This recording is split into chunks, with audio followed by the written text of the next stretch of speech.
I just think that the people who are with the Lord have, for sure, we know they have a certain amount of awareness. You have in Revelation 6, you have the martyrs who have died, and they're crying out to the Lord, Lord, how long before you bring judgment on those who murdered us?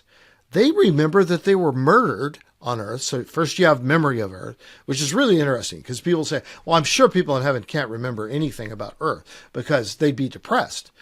Well, first of all, God knows all about earth. He's not depressed. The angels know all about earth. As far as we know, they're not depressed. So the key to happiness in heaven is not ignorance of bad things happening on earth.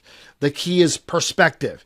And they all have a true eternal perspective and a godly and Christ-like perspective, and they're understanding the plan of God and all of that. And I think it's like the great cloud of witnesses in that what's happening on like center court at Wimbledon, whatever, the people in the crowds, their attention is on what's going on down on earth. And I think a certain amount of that is true because the unfolding drama of redemption is going on not in heaven, but on earth.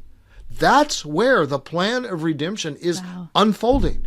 People in heaven can witness it, and they're like former athletes who are in the games, like the Olympics, and sometimes you'll see people who won a number of gold medals, and now they're in their 60s or 70s, and they're out there in the crowd. But I think it's like that people in heaven are cheering us on, so to speak. And by the way, we don't pray to the saints in heaven, of course. And the saints in heaven don't pray to us, of course, but the saints in the heaven still pray. They talk to God. Don't you think we'll talk to God more, not less, once we are immediately in his presence? I mean, I would certainly think so. And so if the prayers of a righteous person avail much, as James says, don't you think my mother who went to be with Jesus in 1981 and loved God with all of her heart, don't you think she's still praying for me and for our family and friends and for her church that she loved and the Sunday school girls that she taught?